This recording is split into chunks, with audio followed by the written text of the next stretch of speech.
தஞ்சை மாவட்டம் கீழணைக்கு தண்ணீர் விட கோரி விவசாயிகள் நடத்திய மறியல் போராட்டத்தில் தள்ளுமுள்ளு ஏற்பட்டு 200க்கும் மேற்பட்டோர் கைது செய்யப்பட்டனர்.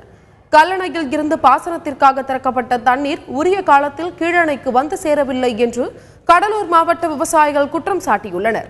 முறையாக கிடைக்க வேண்டிய தண்ணீரின் அளவை பொதுப்பணித்துறை அதிகாரிகள் குறைத்ததே இதற்கு காரணம் என்று தெரிவித்து தஞ்சை மாவட்ட அணைக்கரை பொதுப்பணித்துறை அலுவலகத்தை முற்றுகையிட்டு ஆர்ப்பாட்டத்தில் ஈடுபட்டனர். அப்போது விவசாயிகளுக்கும் போலீசாருக்கும் இடையே தள்ளுமுள்ளு ஏற்பட்டதை தொடர்ந்து 200க்கும் மேற்பட்டோர் கைது செய்யப்பட்டனர்.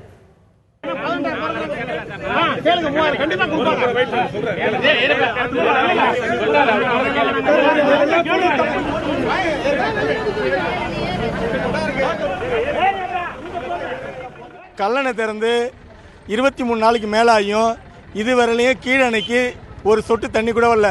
இப்போ இன்றைக்கி நாங்கள் சாலை மறியல் பண்ண பிறகு கேட்ட பிறகு 12 கிலோமீட்டருக்கு அந்தாண்ட வருதுன்னு சொல்கிறாங்க. இது இது வரத்துக்கு இன்னும் 2 நாள் ஆகுன்றாங்க.